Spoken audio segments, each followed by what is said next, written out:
출근길 뉴스를 종합해드립니다. 깊이 있는 뉴스 YTN FM 출발 새아침.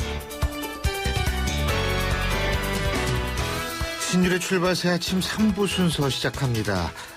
유료 문자, 짧은 문자 50원, 긴 문자 100원의 유료 문자 오늘도 여러분 기다립니다. 샵 0945, 샵 0945로 여러분의 의견 보내주시면 방송에서 반영하도록 하겠습니다. 자, 먼저 광고부터 들으시죠.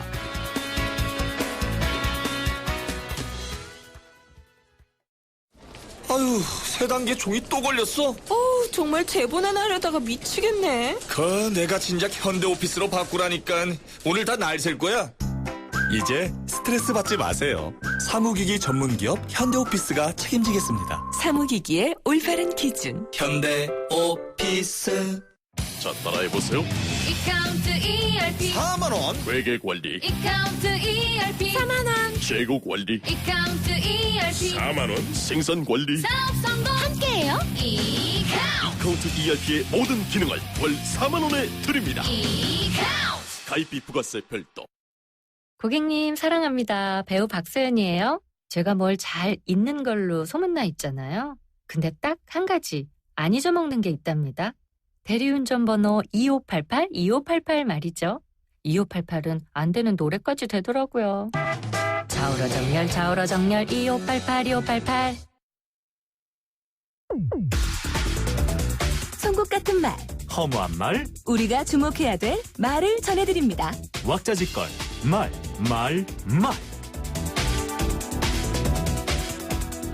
국회에 가서 피를 토하면서 통과시켜라. 박근혜 대통령이 기업인들과 만난 자리에서 여당 의원들에게 당부한 얘기입니다.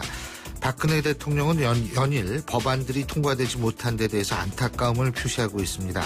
어쨌든 오늘 최소한 원샷법은 통과될 것 같다는데, 그런데요, 민주주의에서 아무리 협상과 타협이 중요하고 그래서 효율적이진 않지만 효과적인 제도다 이렇게 얘기들을 하지만 민주주의가 아무것도 안 하고 마냥 기다리는 제도는 아닙니다.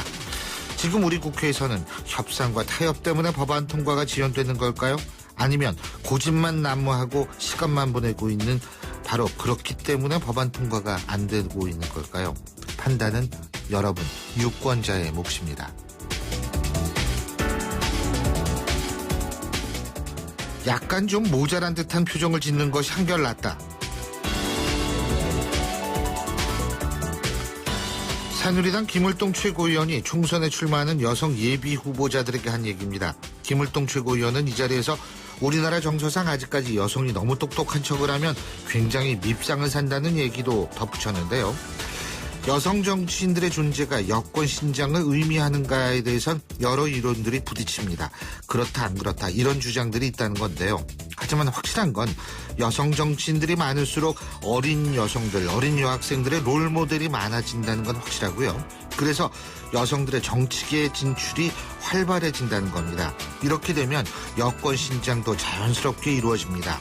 그리고 여권 신장이 이루어져야 하는 이유, 여성이 똑똑하다면 그 능력을 공정히 인정받을 수 있는 세상을 만들 수 있기 때문인데요. 중요한 롤모델이어야 하는 여성 정치인이 이런 말을 했다는 건 자신이 지금 우리나라 여성들에게 어떤 의미를 주고 어떤 역할을 해야 하는지를 잠시 망각했기 때문이 아닐까 하는 생각을 지울 수 없습니다. 열심히 기도를 하면 딸이 다시 살아날 것이라고 생각했다. 11개월 만에 백골 상태로 발견된 여중생의 아버지 이모 목사가 한 얘기입니다. 이 목사와 계모 백모 씨는 5시간 동안 빗자루와 빨래 건조대 등으로 이 양을 폭행해서 숨지게 하고요. 시 씨는 이불로 덮어서 11개월 동안 방치해왔다는 것으로 알려지고 있는데요. 이 사건은 아직도 풀어야 할 점이 많습니다. 일각에선 종교를 빙자해 자신의 행위에 대한 죄를 경감받기 위해서라는 주장도 제기되고 있기 때문인데요. 어쨌든 이런 끔찍한 일 더 이상 이 땅에서 사라져야 합니다. 그래서 하는 말인데요. 교육청은 경찰과 연계해서 장기 결석 학생에 대한 초중고 전수조사와 수사를 할 것을 촉구합니다. 지금까지 왁자지껄 말이었습니다.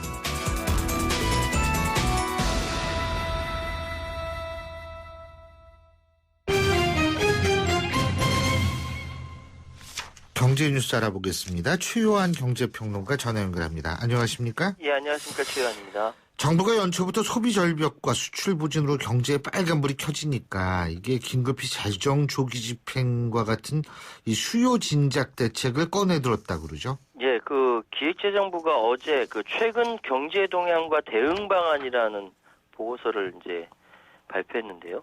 정부가 올해 1분기 재정과 정책금융 조기 집행 규모를 당초 계획보다 21조 5천억 더 확대하기로 했습니다. 예. 지난해 8월부터 연말까지 한시적으로 시행했던 승용차 개별 소비세이나 5%에서 3.5% 인하 조치를 6월까지 연장하기로 했죠.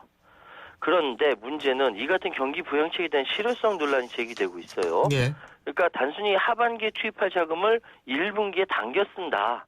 이게 과연 경기 진작 효과가 제대로 날 수 있나. 경제 구조 계획 없이 돈 풀기만으로는 경제 체제를 바꾸기 어렵고 또 만약에 상반기에 끌어다 쓰면 하반기 들어서 또다시 재정 절벽 상황이 도래하게 되면 어떻게 할 것이냐. 그러니까 이걸 좀 거칠게 얘기하면요. 지금 내가 일하고 있는 이 임기 안에서만 면피하면 된다. 이런 생각 아니냐. 예. 더군다나 경쟁국인 일본은 마이너스 금리 그리고 중국 위안화 절하하는 상황까지 감안해서 생각해 보면요. 현재 경기 하강 국면 반전시키기 위해서 우리도 재정 확대뿐만 아니라 그것만으로도 부족하니까 여러 가지 정책적인 예를 들어 금리 인하나 원화 절하나 이런 얘기가 많이 나오고 있거든요. 예. 그러니까 일단 정부가 이제 1분기에 당겨서 쓴다라는 것은 결국은 4월 총선을 의식한 경기 부양 아니냐 이런 논란도 있습니다. 계속적으로 이제 확대해 오니까요. 누가 봐도 이거 총선 의식한 부양책이다 이런 얘기 있는데요. 어쨌든 이런 얘기가 많이 나오면서 또 하나 더 걱정되는 부분은 만약 2분기에 성장세 이어갈 수 있고 성장세 위축으로 일자리 주는 것을 방지할 수 있기 때문에 1분기를 땡겨 쓴다라고 얘기하지만 정말 걱정되는 것은요.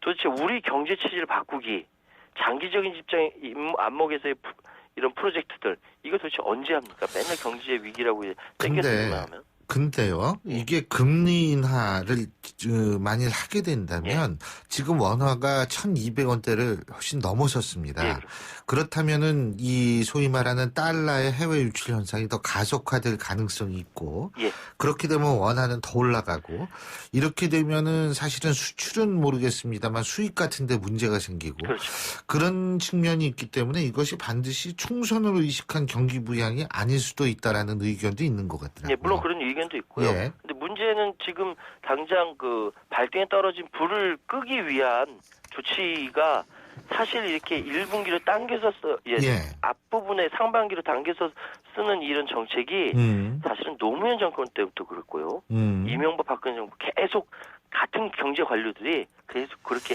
해왔다라는 것이죠. 지금 사실 그리고 디플레이션 얘기도 계속 나오고 있어서 좀 걱정인데 우리 경제의 뇌관이 또 있지 않습니까? 가계부채, 그죠? 근데 이게 이미 가계부채는 위험 수위에 도달했다고 모두 한 입으로 얘기를 하고 가장 문제가 되는 게 정부가 관리 가능한 범위를 넘어섰다. 이렇게 지금 나오고 있는 얘기, 이런 얘기도 나오고 있지 않습니까? 그렇습니다. 그래서 여기에 대해서 토론회가 하나 열렸는데요. 보수와 진보 함께 개혁을 찾는다라는 토론회입니다. 여기에서 이제 진영 논리에서 벗어나서 변화와 개혁을 모색하자. 그래서 지난 6월 말 이후 매달 한 차례씩 열려서 이번이 8번째 토론회가 열렸습니다. 국가미래연구원 김강두 원장 있는 그리고 경제개혁연구소 장하성 이사장 그리고 경제개혁연대 김상조 소장 이분들이 서로 의기투합해가지고 토론회를 했는데 결론적으로 말씀드리면 가계부채 문제 이미 위험 수준에 도달했다. 정부가 관리 가능한 범위 넘어섰다. 적극적인 구조조정 대책 필요하다. 같이 보수고 진보고 모두 견해를 같이 하고 있습니다. 시나리오도 제시를 했는데요. 그러니까 금리 인상으로 인한 상환 부담 가중 그리고 부동산 침체, 경기 침체 장기화, 금융기관 부실 급증 요 각각의 단계에 따라서 이제 전망을 함께 공유했고요. 이렇게 되다 보니까 가계부채 현황, 위기 상황이라는 거 같이 공유하고 정부가 현재 관리하지 못하고 있다. 그리고 이 근본적으로는 부채주도 성장 정책 때문이다. 그리고 마지막으로 영국이나 미국처럼 선제적 대응을 해야 한다. 이런 결론을 내긴 했습니다. 예. 서로 같이 차이 없이 보수 같이 목소리를 냈네요. 뭐 참 이게 걱정인데 이게 또 슬픈 소식이 있어요. 예. 우리 국민들은 암에 걸렸을 때 죽음에 대한 두려움보다 예. 치료비 부담을 더 걱정하고 있다. 예? 글쎄 말입니다. 오늘은 이제 세계 암의 날입니다. 예. 그래서 생명보험협회가 발표한 국내 암 관련 통계가 좀 있는데요. 방금 말씀하셨던 대로 죽음에 대한 두려움보다 치료비 걱정이 더 크다. 그러니까 해석하자면 암 발병률 증가로 암 관련 치료비가 급증한 탓에 예. 국민들이 느낀 경제적 부담도 갈수록 커지고 있는 모습이다라고 해석할 수 있거든요. 보니까 이제 국립암센터와 코리아 리서치가 조사한 이게 설문을 보면요. 암 발병시 우려사항 1위가 바로 30.7% 치료비 부담입니다. 그러니까 이게 이제 다른 뭐 죽음에 대한 두려움이라든지 아픈 사람의 고통에 대한 걱정이라든지 회복 가능성 불투명이다 이런 것보다 배 이상으로 30.7% 이렇게 차지하고 있고요. 2013년 기준으로 새로 발병한 암 환자 수가 남자가 11만 3천 명, 여자가 11만 1,000명, 총 22만 5,300명이라고 하고요. 이것은 이제 암 관련된 집계가 1999년부터 시작했는데 지속적으로 증가하고 있는 추세라고 합니다. 그래서 이제 평균 수명을 81세까지라고 계산하면요. 암에 걸린 확률은 남자가 5명 중에 2명, 여자는 3명 중에 1명꼴로 암에 걸린다. 이런 좀 충격적인 결론이 나옵니다. 근데요, 저희 어머니가 암으로 돌아가셨어요. 예. 근데 요새 우리나라 이렇게 그 병원에 가면은요, 예. 실제로 과거에 비해서는 훨씬 이 의료보험으로 커버될 수 있는 것들이 많아서 예. 과거보다는 경제적 부담이 많이 줄은 거는 사실입니다. 근데 그럼에도 불구하고 우리나라 국민들이 이렇게 느낀다는 거는 우리나라 의료 체계, 공공의료 체계를 좀 더 강화해야 되는 것 아니냐 이런 생각을 하게 되는 부분입니다. 예. 자, 설을 맞이해서 가정 간편식. 아니 왜 설을 맞이해서 가정 간편식? 즉석 요리들이 인기가 치솟고 있습니까? 왜냐면요. 예. 지금 1인 가구, 맞벌이 가구 등이 늘면서요. 예. 설 시즌에 간편하게 제사상을 차릴 수 있는 간편식 인기를 얻는 이유가 예. 차례상에 오를 음식을 아하. 발품을 팔아서 준비해야 한다는 인식이 달라진다는 거죠. 온라인 이용하면 간편하게 이제 간편식의 반조리 제품 오지 않습니까? 그걸 올려도 된다라고 인식이 바뀐 거죠. 근데 특히 손이 많이 가는 산적, 전, 부침류, 그렇죠. 그리고 오래 끓여야 되는 이제 국이나 탕류 이런 것들이 수요가 많아지는 추세라고 하거든요. 보니까 인터넷 G마켓이나 옥션이나 11번가 보니까 모두 이제 이런 간편식들이 특히 즉석밥 같은 거, 예. 그 해물 경단 같은 거, 해물 경단은 657%로 전년 대비 굉장히 크게 증가했다고 하거든요. 예.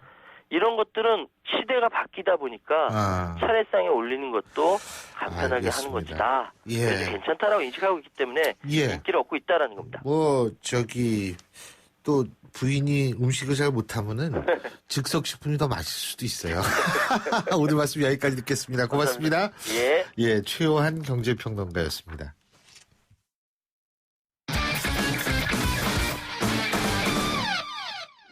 예, 스포츠 소식 알아보겠습니다. 최동근 스포츠 평론가 전화 연결합니다. 안녕하십니까? 최 평론가님? 예, 안녕하세요. 안녕하세요. 예. 깜짝 놀랐어요. 이것도 저 혼자 얘기를 해야 되나. 참. 예, 이대호 선수 얘기부터 해보죠. 드디어 계약을 한 모양이죠? 예, 그렇습니다. 오늘 새벽에 계약했다고 소속사가 발표를 했습니다. 예. 근데 이 뚜껑을 열고 보니까 다소 충격적인 내용이었어요. 이 시애틀 메리너스하고 마이너리그 스플릿 계약을 맺었다고 밝혔거든요. 예. 이 마이너리그 스플릿 계약이라는 것은 이대호 선수가 현재 메이저리그가 아니라 마이너리그 선수 신분이라는 거고요. 예. 이 스플릿 계약이라는 거는 이 마이너리그 선수인데 메이저리그로 승격되면 얼마나 주겠다. 이렇게까지 이 액수까지 이제 옵션에 들어가 있다는 얘기입니다. 예. 그러니까 이대호 선수가 이 마이너리그 계약을 맺었다는 거 좀 다소 충격적이고요. 시애틀이 이대호 선수를 신뢰하지 못한다는 뜻이 되겠죠. 예. 시애틀이 그 이대호 선수 스프링 캠프에 초청했다라고 했는데 때문에 이대호 선수로서는 이 스프링 캠프에 가서 일단 실력을 인정받기 위해서 최선을 다해야 된다는 뜻이고요. 이 팬들의 반응은 좀 두 가지로 나눠집니다. 대단하다는 느낌도 있고요. 뭐냐면 소프트뱅크에서 50억 원까지 제시하면서 남아달라고 얘기했는데 이것을 뿌리치고 아주 험난한 길을 나섰다는 거, 이 도전이라는 측면에서 대단하다는 이 반응도 있고요. 또 하나는 이미 최고의 선수인데 이렇게 홀대를 받아가면서 과연 이 메이저리그까지 가지 되느냐 이런 반응도 나오고 있습니다. 이 시애틀 마리너스 이게 이치로 같은 예, 맞습니다. 팀이죠? 예. 우리에게 많이 알려진 이름이거든요. 시애틀 마리너스가. 왜냐하면 이 스즈키 이치로가 뛰었기 때문에 알려졌고요. 또 하나는 이 추신수 선수가 뛰었기 때문에 많이 알려진 팀입니다. 이 아메리칸 리그 서부지구에 속한 팀인데요. 그 일본 기업이죠. 닌텐도가 이 시애틀 마리너스 대주주이기 때문에 비교적 아시아 선수들 많이 받아들였던 팀이기도 하고요. 그런데 메이저리그에서는 이 워싱턴 내셔널스하고 유의하게 이 시애틀 메리너스가 월드 시리즈에 진출하지 못한 좀 대표적인 약체 팀의 이미지를 갖고 있기도 합니다. 이 90년대가 전성기였는데 2000년대 들면서 좀 부진에 빠져가지고 2002년 이후에 14시즌이나 연속으로 포스트 시즌 진출에 실패했습니다. 아, 그렇군요. 어쨌든 뭐 이대호 선수가 가면 또 타격도 보강이 될 거고요. 그죠? 자, 축구 얘기도 잠깐 해보죠. 중국 프로축구가 전 세계로 휩쓴다고 하는데 우리나라뿐 아니라 브라질 스타 선수들을 대거 영입하면서 브라질이 고민에 빠졌다고 그러네요. 지난해에 우리 K리그가 워낙 많이 중국에서 선수들을 데려가고 감독도 데려가면서 우리는 어떻게 해야지 되느냐, K리그는 이런 고민을 한 적이 있었는데 이번엔 브라질이 똑같은 고민을 하고 있습니다. 그러니까 이번에 그 겨울 이적 시장에서 이 싹스리 스카우트라는 말이 나올 정도로 브라질의 유명 선수들을 좀 중국이 스카우트하고 있는 거거든요. 근데 유럽과 비교해 보면 유럽 팀들은 대개 유럽에서도 이 브라질 선수들을 많이 데려가는데 유럽 같은 경우에는 이 선수들의 미래 가치를 내다보고서 10대 중후반 선수들을 영입해서 선수들을 키워서 이제 대판다는 거고요. 중국은 당장 뛰고 있는 스타 선수들을 위주로 스카우트에 나서고 있습니다. 근데 좀 생각을 해보니까 중국이 브라질 선수들을 타겟으로 하는 좀 이유가 분명히 있습니다. 뭐냐면 최근에 브라질의 이 경제난하고 무관하지가 않은데요. 경제난을 겪고 있으니까 구단들이 많이 재정난에 흔들리겠죠. 그렇기 때문에 구단들로서는 이적료를 받아서 재정난을 당장 타개할 수 있는 자금으로 활용하게 되고요. 선수들 입장에서 이 재정난 겪고 있는 팀보다는 중국으로 가는 게 훨씬 이익이라는 판단이 서겠죠. 오늘 말씀 여기까지 듣죠. 고맙습니다. 고맙습니다. 최동훈 스포츠 평론가였고요. 신율의 출발사 아침 3부 순서는 여기서 드립니다. 잠시 뒤 4부에서 뵙죠.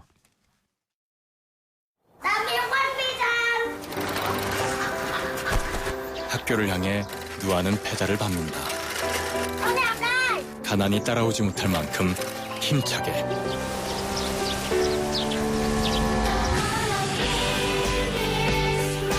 후원이 끝나도 마을 스스로 아이를 돌보게 만드는 월드비전 자립마을 프로젝트. 진정한 후원은 후원이 끝나게 하는 것입니다. 후원 문의 1688-3570 1688-3570 진정한 후원을 생각합니다. 월드비전. YTN 라디오 캠페인 더 가까이. 안녕하세요. 기상캐스터 이혜민입니다. 요즘처럼 건조하고 추운 겨울철에는 미세먼지 농도를 체크해야 건강을 지킬 수 있습니다. 여러분, 미세먼지 예보를 미리 확인할 수 있다는 거 아셨나요? 인터넷에 에어코리아라고 검색해서 들어가시면 미세먼지 예보를 확인할 수 있는데요. 나쁨 수준을 넘어간다고 나오면 야외 활동 약속은 취소하는 게 좋습니다. 부득이하게 나가셔야 한다면 마스크 착용 잊지 마세요. 그리고 스마트폰으로도 언제 어디서나 간편하게 이용할 수 있는데요. 우리 동네 대기질 앱을 설치하면 실시간으로 경보 알람을 받을 수 있습니다. 맑은 공기 더 가까이, 미세먼지는 저 멀리. 미세먼지 농도를 체크하는 스마트한 습관을 기르세요. YTN 라디오 캠페인 더 가까이. 한국환경공단과 함께합니다. 날카로운 분석, 내일을 보는 시선. 신율의 출발 새 아침. 신율의 출발 새 아침 4부 순서 광고부터 들으시죠. 가문의 영광상, 올해도 건강하게 집안을 지켜준 우리 집 복덩이 며느리에게 이 상을 드립니다. 올 설은 서로에게 상을 주는 설이었으면 합니다. 어떤 상도 부족한 당신께만큼은 정관장. 예, 8시 29분 27초 지나고 있는데요. 지금 교통 상황 알아보겠습니다. 박화영 캐스터. 네, 신유래 출발새 아침 교통정보입니다. 경부고속도로 서울 쪽으로 양재나들목과 서초나들목 가는 길 5차로에 있었던 사고 처리가 끝이 났습니다. 하지만 달래내고개에서 반포 사이로 여전히 밀리고 있고요. 외곽으로는 한남에서 서초 사이, 신갈에서 수원 사이로 더디게 통과하고 있습니다.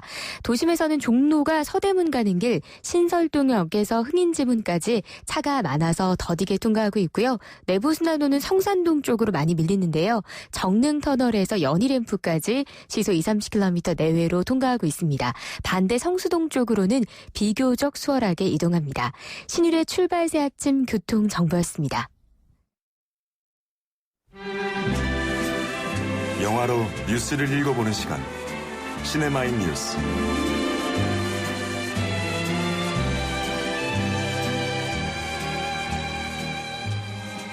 자, 이 음악 들으면 벌써 주말이 다가오는구나 느끼시는 분들 많습니다. 주말 분위기 팍팍 나는 이 음악으로 시작하는 시네마인 뉴스. 오늘도 영화평론가의 대부이신 미국 갔다 오신 오동진 평론가 나와 계십니다. 어서 오십시오. 네, 선댄스 영화제 다녀왔습니다. 옛날에는 그 미국 갔다 오면 참 대단한 거였었는데, 그죠? 예. 요즘은 뭐 가자마자 저 로밍되고 카톡 열리고, 맞아요. 네, 그래서 예. 지금 어딨냐, 뭐 점심 같이 할 수 있냐, 뭐 이런 식의 그 카톡 문자를 받으니까요. 이게 제가 지금 미국에 있는 건지, 네. 어쨌든 14시간 정도, 예. 경유 시간까지 합쳐서 한 15시간 정도 가서 떨어진 공간에 있는데도 예. 불구하고 그런 느낌이 전혀 없죠. 요즘. 그렇군요. 네. 자, 오늘 어떤 얘기부터 해볼까요?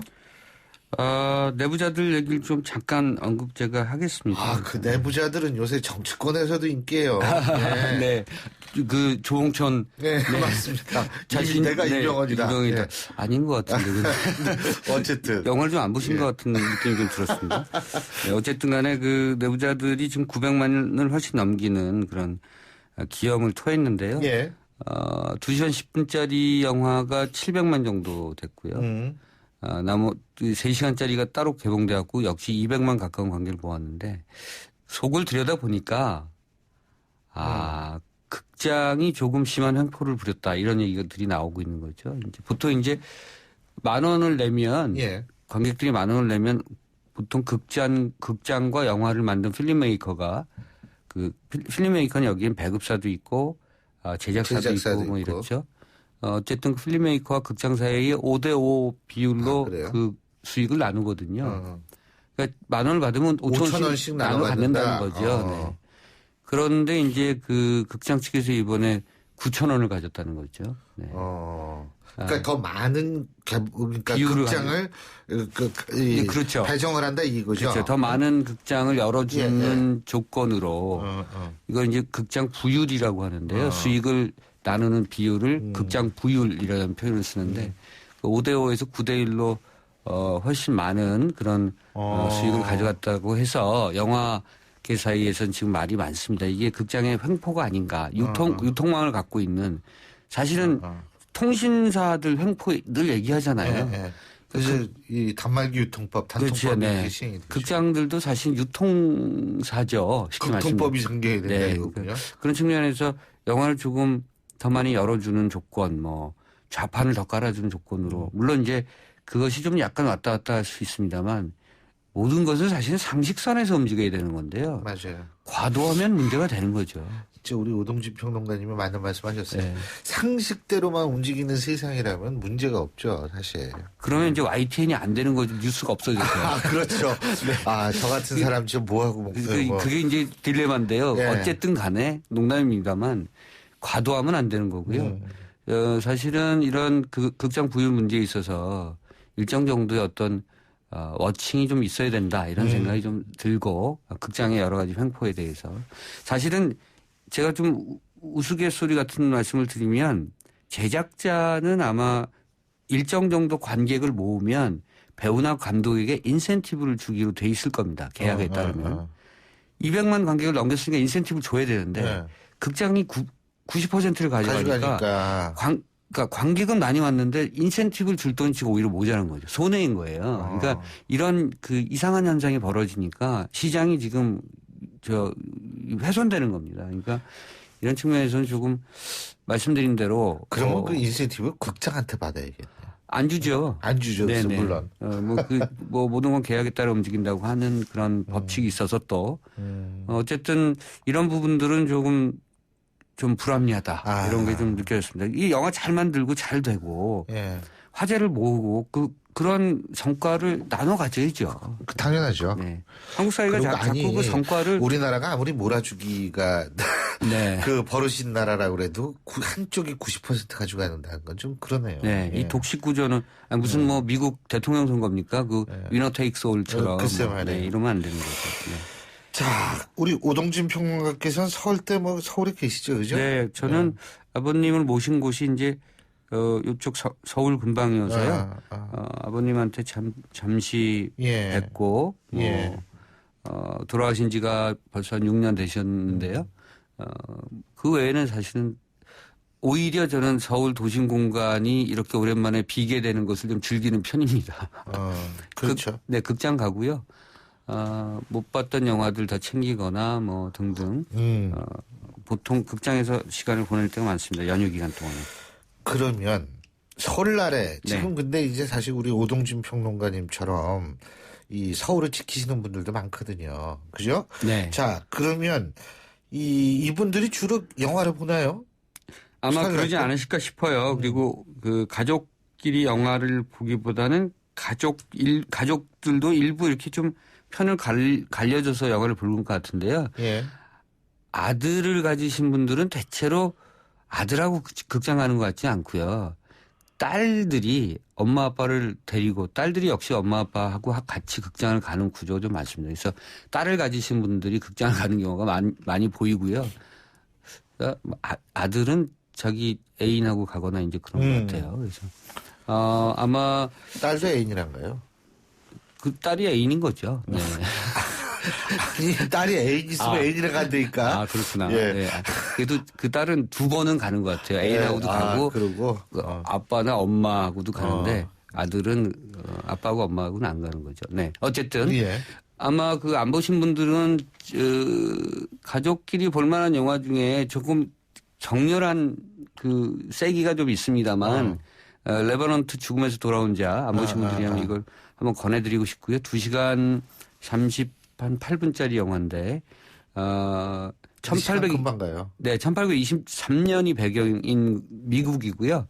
미주리강과 캔사스강 오지에서 그 혹한의 이 죽을 고비를 넘겨가면서 300km를 기어서 자기 기지로 돌아서 생활한다는 한 남자의 이야기인데 복수까지 한다는. 거기 아들의 복수까지 하는 거죠.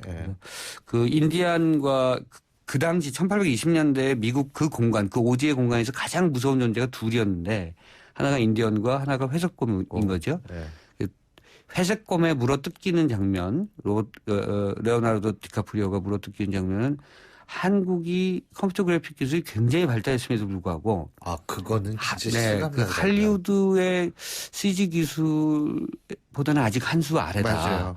이런 것들을 확 느끼게 하는 맞습니다. 거죠. 그리고 그 장면 외에는 컴퓨터 그래픽이 없어요. 없어요? 네, 그래서 이 알레한드로 곤잘레스 이냐리투 감독과 레오나르도 디카프리오가 정말로 몸으로 부딪히면서 영화를 찍은 거고요. 게다가 핸드헬드로 그 원컷 장면들이 많기 때문에 인디언과의 그 격투신 같은 경우는 촬영의 난이도가 이 정도로 놀라운 작품은 제가 원래 처음 봤습니다. 아니 그리고 재밌어요. 네. 실제로 그리고 이렇게 추운 겨울에 그 혹한 영화를 보면 진짜 진짜 추위 실감나게 볼 수가 있습니다. 네, 그 스포일러겠지만은 어쨌든 디카프리오가 말의 배를 가르고 맞아요. 그 안에 들어가서 이제 추위 얼어 죽는 것보다는 그렇게라도 생존하겠다는 아마 그랬을 것 같아요. 그 1820년대 그 지역에서는 아마도 이제 그런 장면들을 보면서 디카프리오가 이번에 아카데미 나무주연상 후보에 올랐는데 한 번도 지금 아카데미상을 못 탔거든요. 재수가 정말 너무 억색이 없는 배우인데 저는 이 영화를 보면서 디카프리오에게 나무주연상을 주지 않으면 이 배우 은퇴하겠구나. 네. 그 정도까지 생각을 했을 만큼 영화에서의 그 디카프리오의 투혼 연기가 대단한 작품이었습니다. 네. 자, 그리고 이제 총선 정치 계절이 오는데 참 예비 후보들이 엄청나게 많아요. 제 주위에도 뭐 한두 명이 아닙니다. 근데 이런 후보들한테 권할 영화가 있다고 그러시더라고. 예, 그죠? 사실은 그 지금 개봉한 영화 중에서 빅쇼트 같은 작품이 있어요. 월가의 얘기인데 당시 이제 잘 아시겠습니다만 월가의 반란 이전에 리먼 브라더스 사태라든가 여러 가지 있지 않습니까? 그런 와중에서도 대중을 챙기지 않고 자신의 어떤 머니게임에만 집중했던 그래서 그 미국의 어떤 구조나 여러 가지 사회 구조를 파괴시켰던 그런 사람들의 얘기거든요. 이런 것들이 사실은 반면교사의 역할을 하지 않을까 하는 그런 생각도 합니다. 그래서 이런 작품들도 정치를 하시는 분들이 그 영화를 좀 골라서 보실 때 좀 참고하실 만한 어떤 그런 작품이 아닌가 생각이 들고요. 개봉됐던 영화 중에서 사실 셀마 같은 영화 예를 들면 그 마틴 루터 킹의 평화 행진을 다뤘던 그런 작품인데 여기에 그 당시에 그 1860년대 당시에 50년대 60년대 당시에 그 흑인 그 민권법 문제를 놓고 미국 정치권이 부딪혔을 때 그것을 정치인들이 어떻게 사실 지혜롭게 또는 슬기롭게 돌파하려고 노력하느냐 이런 모습들도 볼 수가 있거든요. 그래서 요즘 뭐 국회가 이렇게 저렇게 파행을 하면서 서로 발목 잡기를 한다고 하는데 발목을 안 잡고 대화로 풀 수 있는 어떤 그런 손목을 잡을 수 있는 그런 방법론 이런 것을 영화 속에서 다 볼 수가 있습니다. 그래서 이런 작품을 좀 골라서 보시면 좋을 것 같네요. 그렇군요.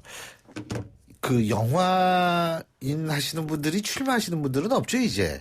많죠. 뭐 예전에 문성근 씨가 이제 출마를 했다가 낙선을 했죠. 그 이후에는 사실 그것도 예를 들면 그 새누리당 쪽과 그러니까 더불어민주당 쪽으로 영화계도 좀 갈리는데요.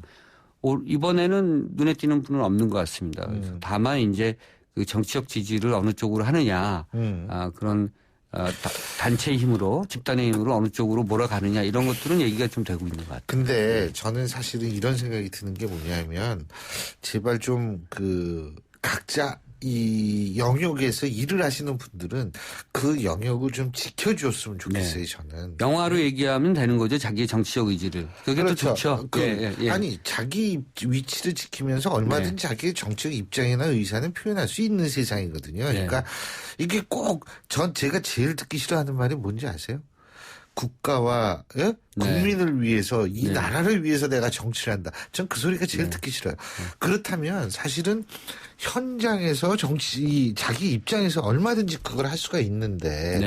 그러니까 로버트 레드포드 같은 경우가 이제 그런 제가 선다인스에서 만난 로버트 레드포드가 충분히 영화를 통해서 미국의 정치적인 또 국제 정치에서 여러 가지 행태를 굉장히 강하게 비판하는 이른바 좀 리버럴리스트 감독이자 배우인 거죠. 그 레드포드가 만든 더 컴퍼니 6집 같은 경우도 미국이 1960년대 70년대 학생운동과 사회운동에 얼마만큼 그 많은 자산을 물려받고 있는가. 그런데 그것을 또 지금 어떻게 또 망각하고 있는가 이런 것에 대해서 얘기하고 있기 때문에 사실 레드포드는 영화를 통해서 정치를 하고 있다고 생각하거든요. 굳이 레드포드가 무슨 상원의원 무슨 주지사 나가지 않아도 되는 거고 주지사 나갔던 아놀드 슈왈제네거는 역시 혼의 정서로 그냥 물러났고요. 역시 안 나가느니 못하는 경우가 많기 때문에. 그렇죠. 슈왈제네거도 지금은 영화 그렇게 터미네이터 제네시스 얼마 전에 찍었죠. 그 영화 속에서 빈정되는 대사를 다 견뎌요. 그래서 예를 들면 이제 실베스터 스텔론하고 같이 나와 영화에서 대사가 왜 그러니? 그러면 정치한대. 뭐 이런 식의 대사를 듣는데 그 슈왈제네거가 그걸 다 견뎌요. 그래서 역시 그 유머를 할 줄 아는 사람들이 뭐 영화도 만들고 정치도 한다 이런 생각을 했습니다. 오늘은 마지막에 음악을 못 듣겠는 게 우리가 지금 인터뷰 시간이 왜 조금 이 주승용 원내대표 때문에 요즘 조정을 했기 때문에 음악 못 듣고 오늘은 여기서 헤어지겠습니다. 다음에 많이 들려드리겠습니다. 그럼요. 고맙습니다. 다음 주에 뵙죠. 시네마의 뉴스 지금까지 영화평론가 오동진 평론가와 함께했습니다.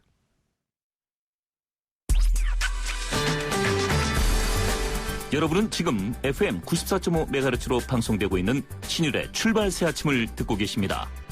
의견 주실 분은 짧은 문자 50원, 긴 문자 100원의 이용료가 드는 휴대전화 문자 메시지 샵 0945번으로 의견 남기실 수 있습니다.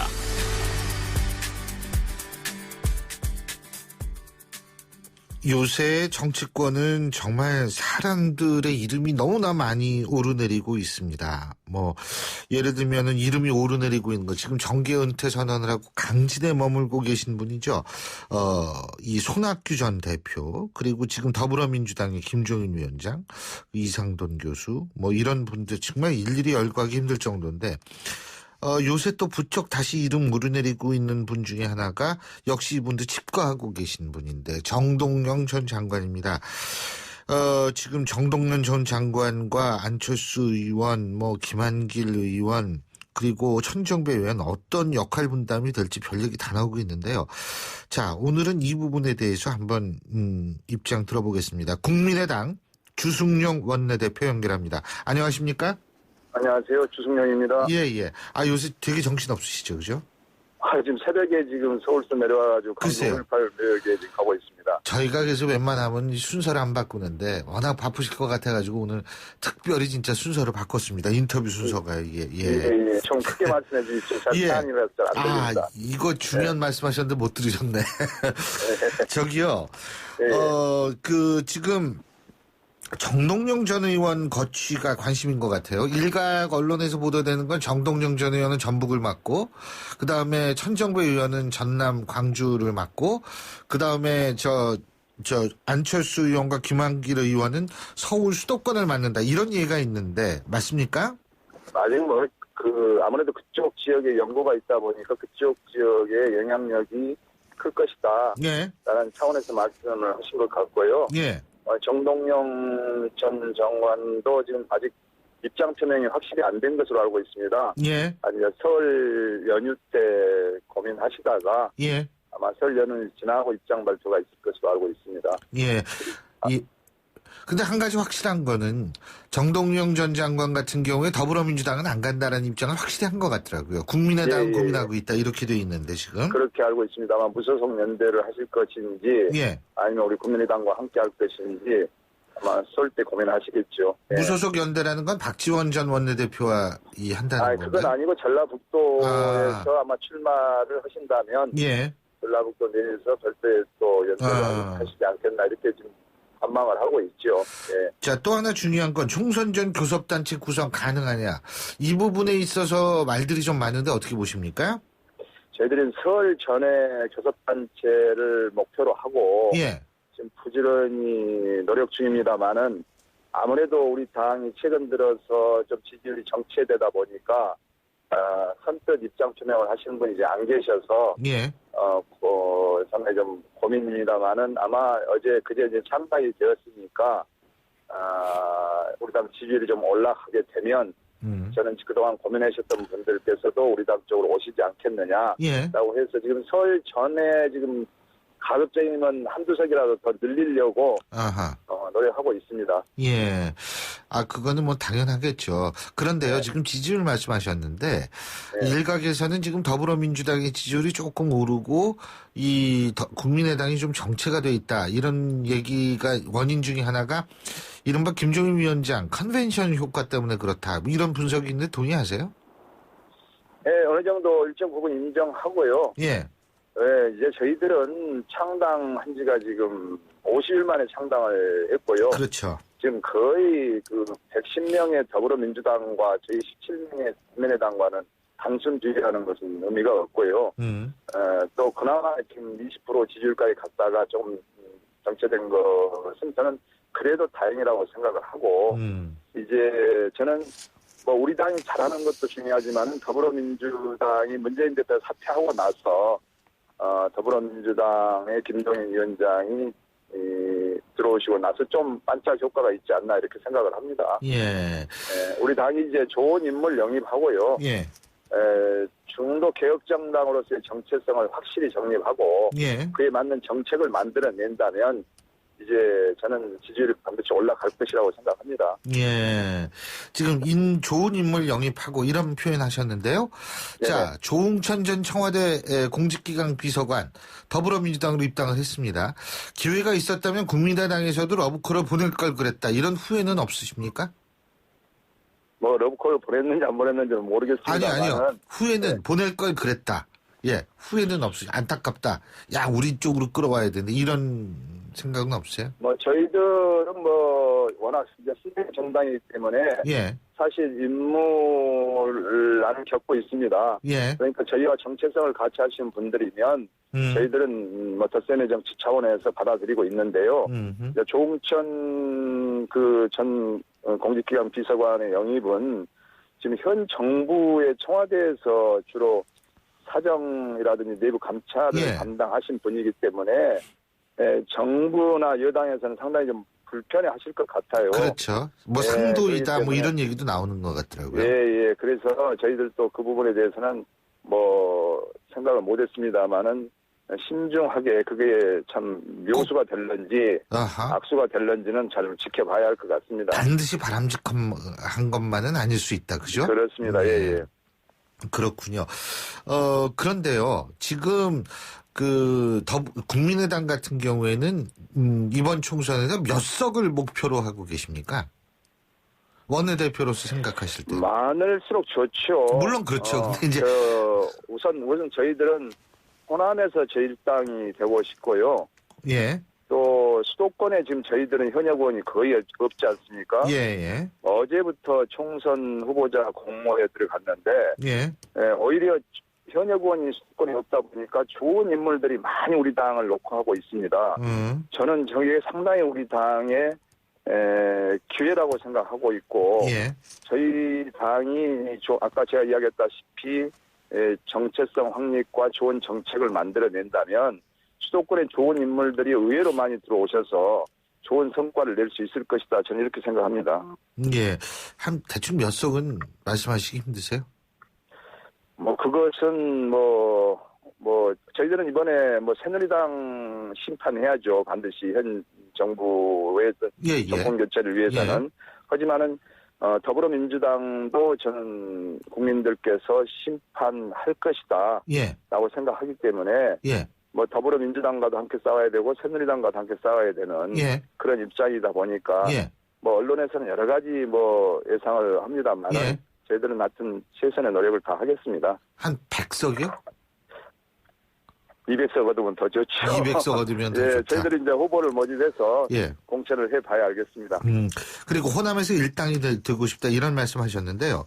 지금 일각에서는 지금 현역 의원들이 많이 이제 광주 호남 지역에 의원들이 많이 가지 않았습니까? 국민의당으로. 그런데 이분들 지금 호남 민심, 광주 전남 민심은 기존 국회의원들을 좀 바꿔야 된다라는 민심이 더 높고, 그런데 지금 또 이 국민의당에 입당하신 분들은 그래서 어떻게 나중에 돼야 되느냐 이런 고민이 있다고 하는데 어떻게 그 문제를 해결해야 된다고 보세요? 그것은 더불어민주당도 마찬가지일 겁니다. 지금 광주 전남에서만요. 우리 국민의당과 더불어민주당의 현역 의원 수가 9대 8입니다. 우리 당이 한 명 많은데요. 어떻게 보면 황금 분할이 되어 있는 거죠. 저는 어차피 이런 것을 감안한다면 전체 정수의 절반 이상은 양 당이 신인으로 공천할 수밖에 없는 상황이고요. 또 그렇다고 해서 현역이 다 공천되는 건 아니고 특히 호남에서는 현역 의원에 대한 교체 지수 비율이 높습니다. 다른 지역보다도. 그만큼 현역 의원들에 대한 지역민들의 기대가 크다는 것이죠. 그렇기 때문에 현재 공천 룰과 경선 규칙을 만들고 있기 때문에 신인에게도 불리하지 않는 그런 공천을 하고 특히 호남에서 공천이 잘 돼야만이 이것이 수도권 민심으로 이어질 수 있기 때문에 어쨌든 절반 이상 거의 3분의 2 가까이는 신인으로 공천을 할 수밖에 없습니다. 그리고 이번 4.13 총선에서 더불어민주당과 우리 국민의당이 호남에서 누가 제1당이 되는가가 이번 4.13 총선의 하나의 큰 관전 포인트가 되지 않겠나 이렇게 생각을 합니다. 예, 물론 그렇죠. 그것은 결국 물론 우리가 지금 현실 정치에서 지역 기반을 무시하고 얘기할 수는 없는 거 아니겠어요, 그죠? 네네. 그러니까 결국은 국민의당이 혹은 더불어민주당이 정당으로서 튼튼하게 커 나가기 위해선 지역 기반이 필요하고 그런 의미에서 호남 일당이 중요하다 이런 말씀이신 거죠, 지금? 그렇죠. 예, 어쨌든 호남에서는 그동안에 뭐 선거 때마다 뭐 일당 독재라 할 너무 불릴 정도로 민주당이 일당을 했습니다만은 그러면서도 무소속하고 경쟁을 해왔었죠. 그렇지만 이번에는 이제 무소속보다는 우리 국민의당과 이제 일전이 예상이 됩니다. 예, 그렇죠. 알겠습니다.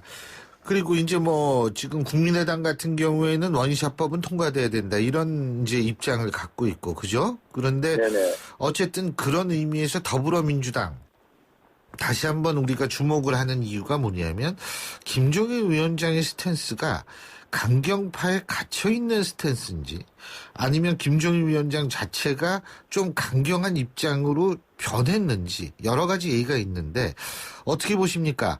김종인 위원장 친노 청산 잘하고 있습니까? 아니면 친노 강경파가 여전히 득세하고 있는 상태에서 그 등에 타고 그냥 실려간다고 보십니까? 김종인 위원장이. 어떻게 보세요? 아직은 잘 모르겠습니다. 좀 지켜봐야 할 것 같고요. 저희가 이렇게 분당이 된 이유가 문재인 대표가 친노 강경파에 휩쓸려서 친노 패권주의를 청산하지 못한 것에 대한 책임이 있기 때문에 이번 분당의 원인이 아닙니까?